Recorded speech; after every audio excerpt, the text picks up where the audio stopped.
Welcome back, I'm the Watch King. On this video, we're talking about something I normally never talk about, pocket watches.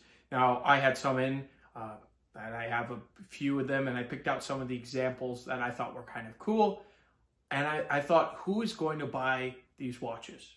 Anybody in the world, what is the purpose of pocket watches in 2024? So that's what this video is about. Let's jump right into it. I have two pocket watches. I'm so used to saying wristwatches.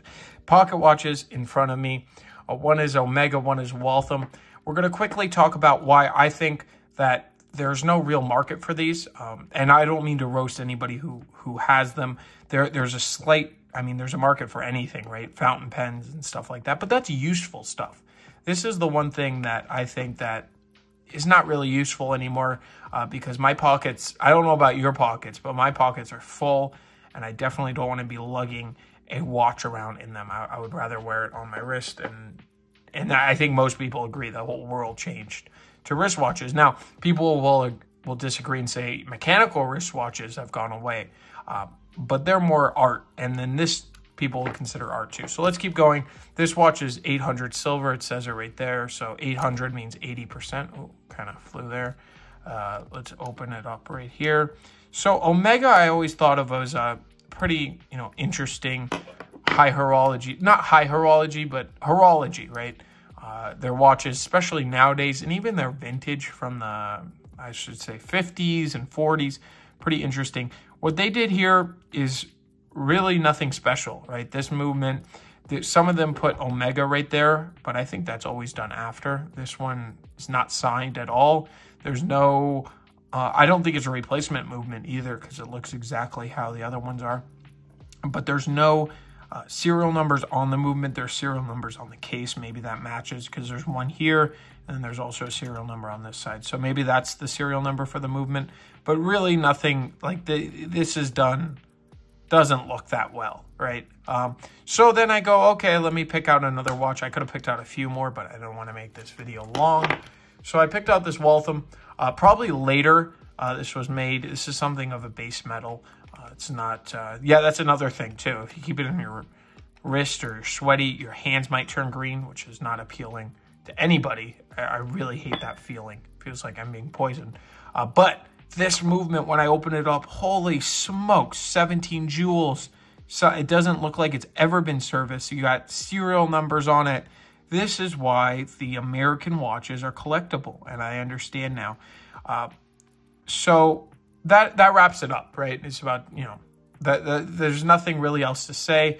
If you like a cool movement, some people will put a sapphire back on it. I understand, but there's no, I don't want to say investment value because in watches there's no investment value either because they're just not investments. But if you want to have something from the past, it's definitely worth it. These are not worth servicing, so eventually they're going to break. Doesn't matter how well they are. Eventually they will break, and it won't be worth servicing. So if you buy it, for I don't know, a few $100 and you enjoy it, stuff like this, there's a silver value also to it. But, that's about it, right? Now, a lot of people say, I want to have it on my desk, right? This is the kicker here. You can buy these desk clocks. This one's from La Cultra. Insane, right? Literally insane. This is a beautiful piece. 8-day power reserve. You have an alarm. It winds like this really well. La Cultra sign there. This is, and you can adjust the alarm, the movement. And then to have, I believe that adjusts the accuracy or maybe the alarm. I'm not sure, to turn it on and off. But very, very cool. And this is something that if you're considering a pocket watch for that reason to have on a desk or something, buy this instead, right? These are steel. These have, I don't want to say, but you're not going to lose everything, right? When you buy a pocket watch, and nobody likes that feeling. You buy it for $500 and it's worthless, right? Or you have to sell it. I don't know. You know what I mean. But nobody likes to lose 90% of their value over time, especially because this market's really, really dying out. This market, I think, is going to start. And I don't like talking about investments, but it's just something where, it's cool to have, and it's a fun thing. I don't know. There's like a cracker on there or something, glue. but I'll clean that up. But very, very cool. So if you're interested in any wristwatches, definitely check out the WatchKingOfficial.com. I want to thank you all for watching. This was a little fun video. And let me know, please argue down in the comments if you're a big pocket watch collector. Why are you a collector? You know, passions don't have to, let's say, like, you know, art and wristwatches have, it's a real passion.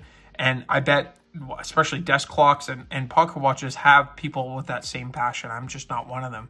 And it doesn't make sense to me personally, because, you know, there's not huge positives for this.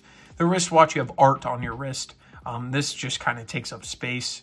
And I mean, it tells the time. But I would discuss everything. So I want to thank you all for watching. If you are curious or have any questions, definitely email me down below and check out the site. Thank you, and I will catch you in the next one. Have a great day.